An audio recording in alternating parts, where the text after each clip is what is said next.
श्रद्धा को बचाया जा सकता था? ये सवाल और इसका जवाब ये वीडियो आपके पास लेके पहुंचा है और हमारा कहना है कि जी हाँ, अगर आप ये वीडियो पूरा देखेंगे तो आपका भी जवाब यही होगा कि देश की बेटी श्रद्धा को बचाया जा सकता था। ये जो ब्रूटली मर्डर किया गया 35 टोटल 35 पीसेज में बताया जा रहा है कि हमारी बेटी को काट दिया गया, कैसे बचाया जा सकता था? हम आपका ध्यान दिलाना चाहते हैं इस वीडियो की तरफ जो आपको बताएगा कि कैसे, अगर ये वीडियो पहले हमारी बेटी तक पहुंचा होता, अगर उसको ये नंबर, ये सहायता नंबर पता होता तो वो सही नंबर डायल करती, सही परामर्श लेती और सही काउंसलिंग के बाद ये ब्रूटली मर्डर हमारी बेटी उसको बचाया जा सकता था और आफताब के दिमाग से ये जो घृणा है, ये क्रिमिनल माइंड, उसका बदला जा सकता था। जी हाँ, वीडियो पूरा देखिएगा, आपको समझ में आएगा। धन्यवाद। IGR न्यूज़ के दर्शकों को विनोद की नमस्कार।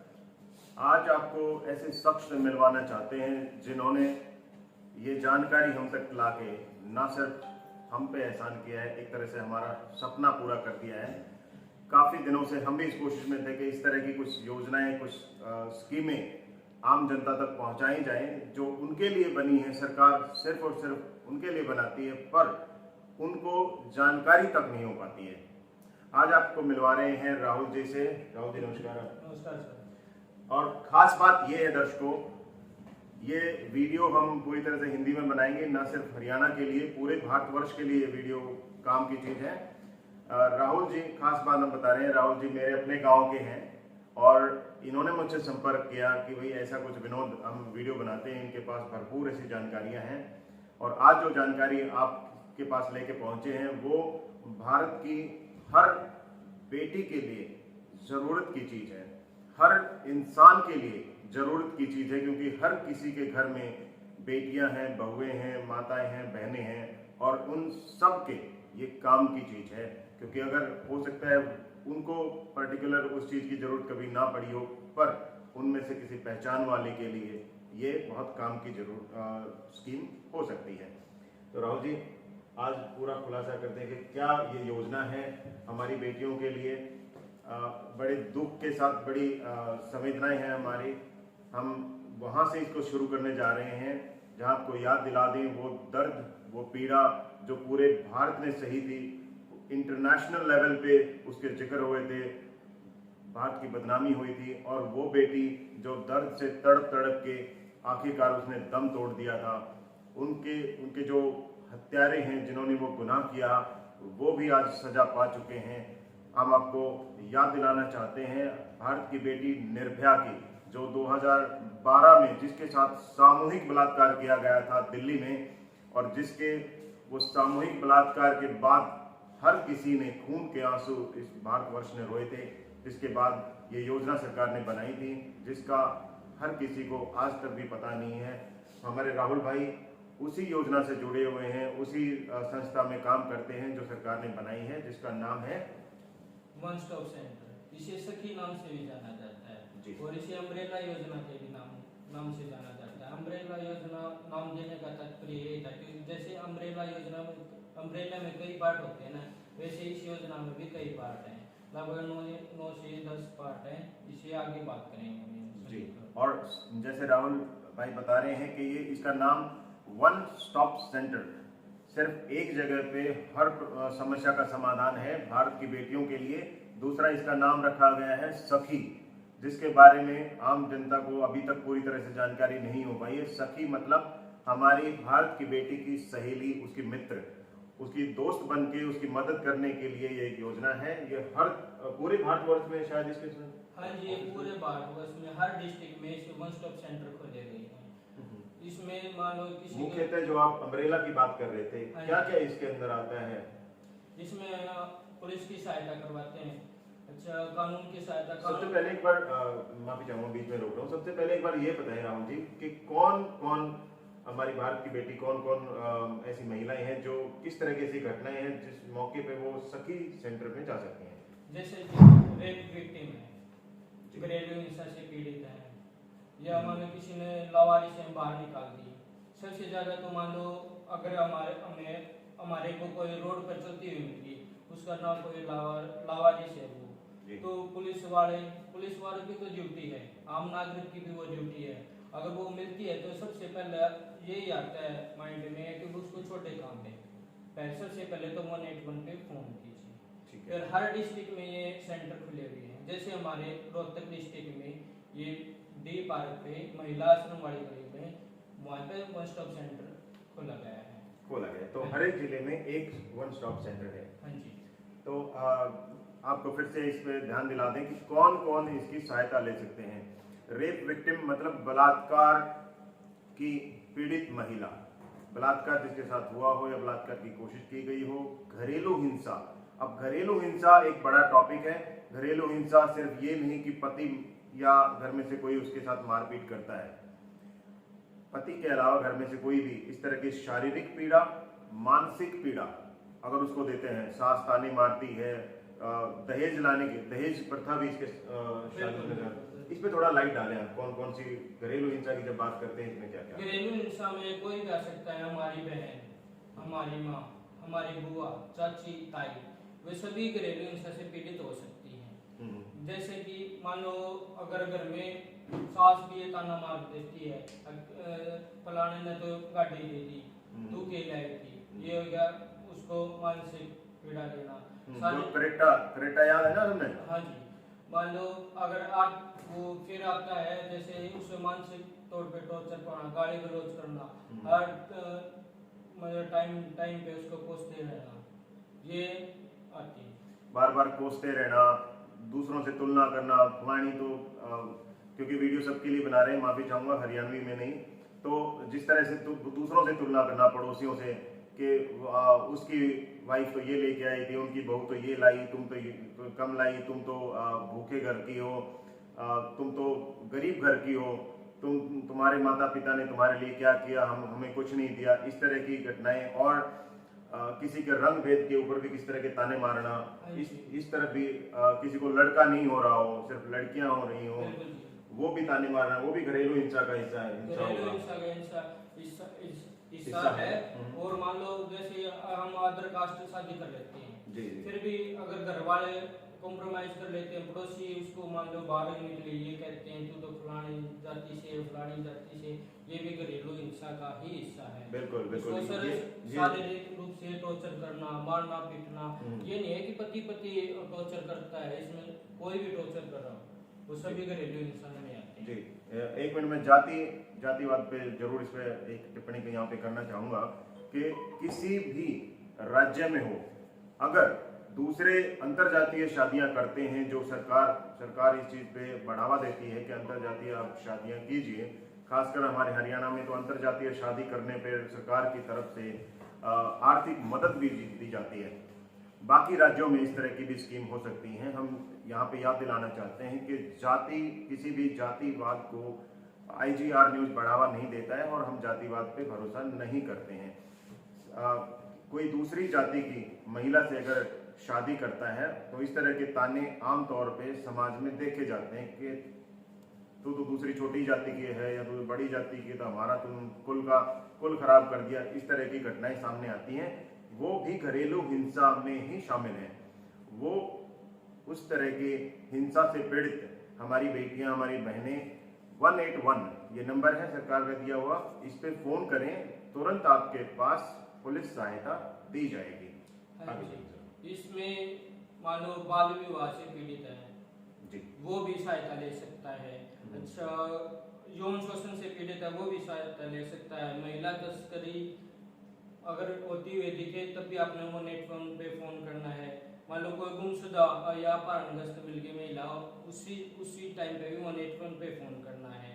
एसिड अटैक के बाद क्या होता है कि कोई उसको ये कस्टडी में लेने के लिए इनकार कर देता है, पुलिस वाले कभी ये कह देते हैं कि हमारे एरिया में नहीं आता। तो वन स्टॉप सेंटर इसीलिए खोले गए थे कि किसी भी रोहतक डिस्ट्रिक्ट में किसी भी एरिया का हो, वो वन स्टॉप सेंटर के अंडर ही आता है। पूरा रोहतक डिस्ट्रिक्ट अदर डिस्ट्रिक्ट का होता है तो हम उसको फॉरवर्ड कर देते हैं दूसरे डिस्ट्रिक्ट को। जी, पुलिस का तो बुरा हाल है, इनको तो वन स्टॉप सेंटर तक का पता नहीं होता, अपने दायरे कहाँ से पता होंगे। हाँ जी, ये अपनी जिम्मेदारियों से भागने की कोशिश करते हैं हमेशा।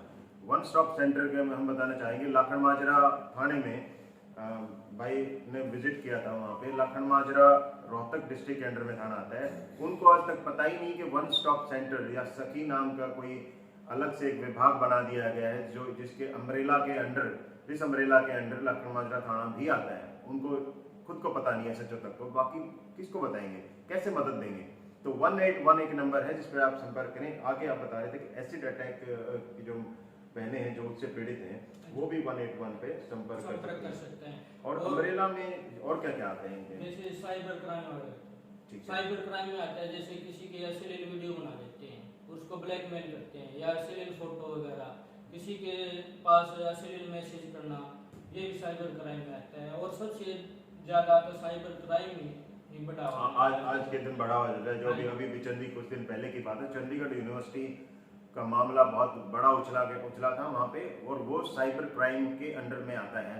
साइबर क्राइम का सिर्फ ये मतलब नहीं कि किसी के पास गंदे या अभद्र वीडियो या मैसेजेस भेजना, ये भी है कि उनकी गलत तरीके से बनाए हुए आपत्तिजनक वीडियो जो वहाँ पे चंडीगढ़ यूनिवर्सिटी से लीक हुए थे, जो बहुत बड़ा मामला था, जिसकी आज तक तहकीकात चल रही है। हमारे देश में ये खास बात है, तहकीकातें चलती रहती हैं, केस चलते रहते हैं, नतीजा कभी निकल नहीं पाता है, बूढ़े हो जाते हैं लोग केस के पीछे पीछे। पर ये वन स्टॉप सेंटर ऐसा बनाया गया है जहाँ पे फास्ट ट्रैक कोर्ट बहुत ही तीव्रता से इसके ऊपर काम किया जाता है। अलग से कोर्ट इसको देखती है और जल्दी इसके नतीजे इन पे रिजल्ट पे पहुंचा जाता है।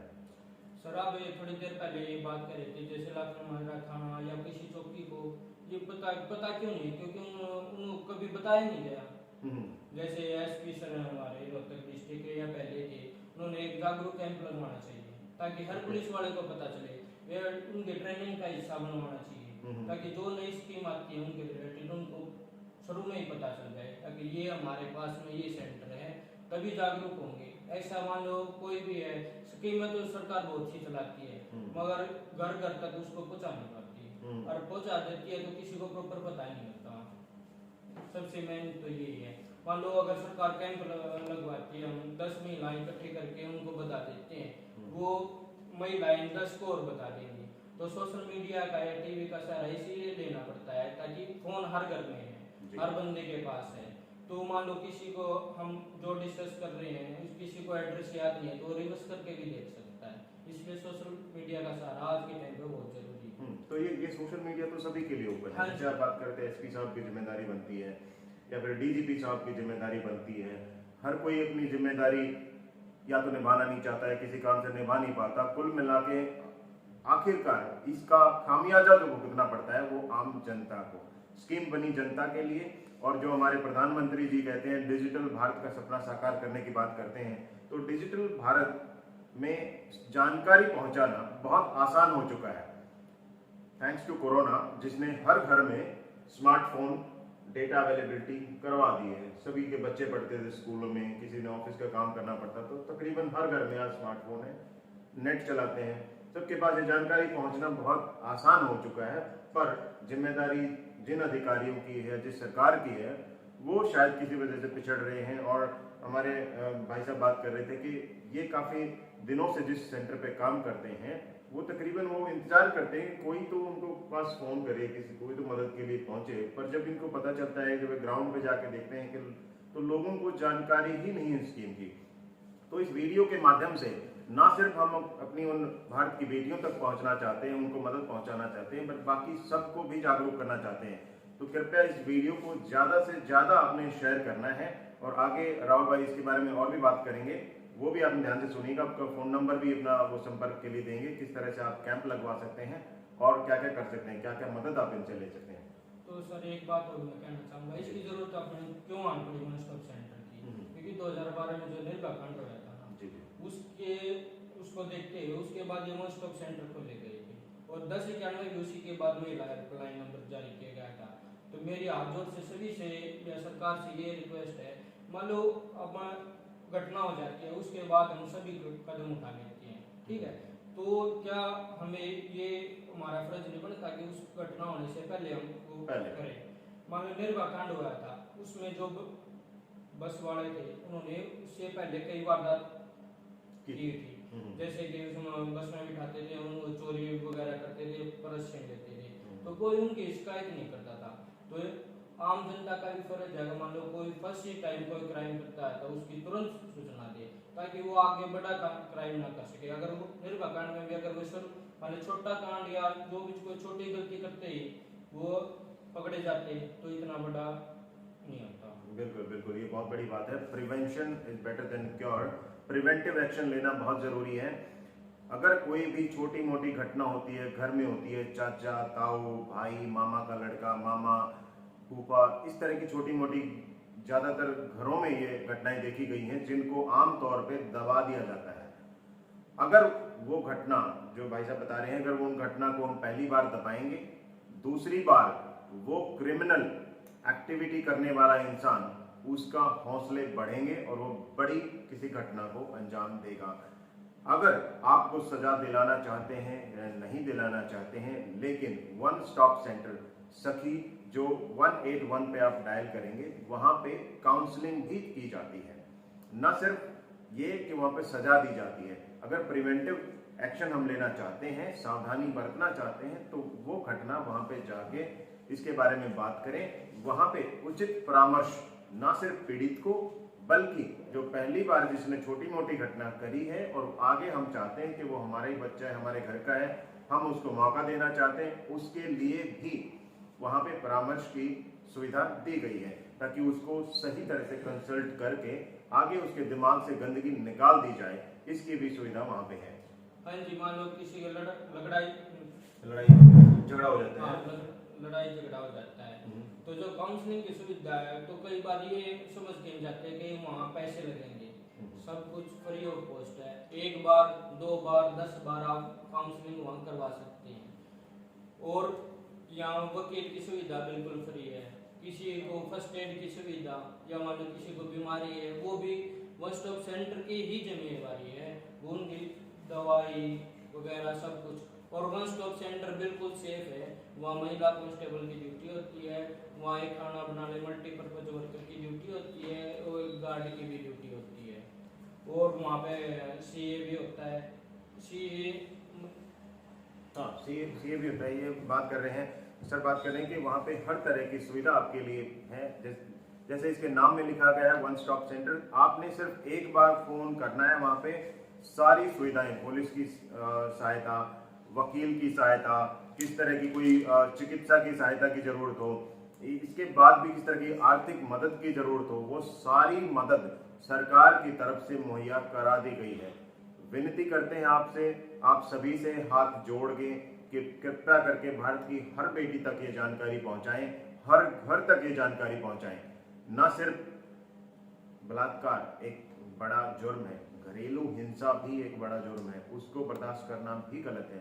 कृपया 181 पे जरूर संपर्क करें। आगे हम खासकर हरियाणा के लिए और बाकी किसी स्टेट के लिए भी, अगर आप किस तरह हम चाहते हैं कि हम वहाँ पे किस तरह का कैंप ऑर्गेनाइज करें, वहाँ आके बहुत सारी जिस तरह की वुमेन कॉलेज हैं, लड़कियों वाला कॉलेज है, या बहुत सारी ऐसी संस्थाएं हैं जो हमसे संपर्क करना चाहते हैं, तो हम ऑनलाइन भी अवेलेबल हैं। हम आपके लिए वीडियो कॉन्फ्रेंसिंग के माध्यम से भारत की उन बेटियों तक ये जानकारी जरूर पहुंचाने की कोशिश करेंगे। आप हमसे जुड़ सकते हैं।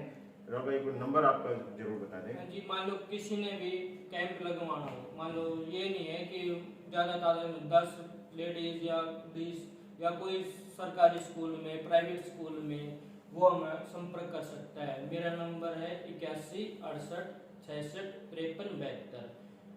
जी, ये नंबर नोट कर लीजिएगा। ये 181 का नंबर अलग है, वो सरकारी नंबर है, जिस भी सहायता के लिए आप वहां फोन कर सकते हैं। पर जागरूकता कैंप के लिए अगर आप चाहते हैं, आप हमसे संपर्क करना, जागरूकता कैंप आप लगवाना चाहते हैं, तो ये सर ने नंबर दे दिया है, आप इस नंबर पे संपर्क करना।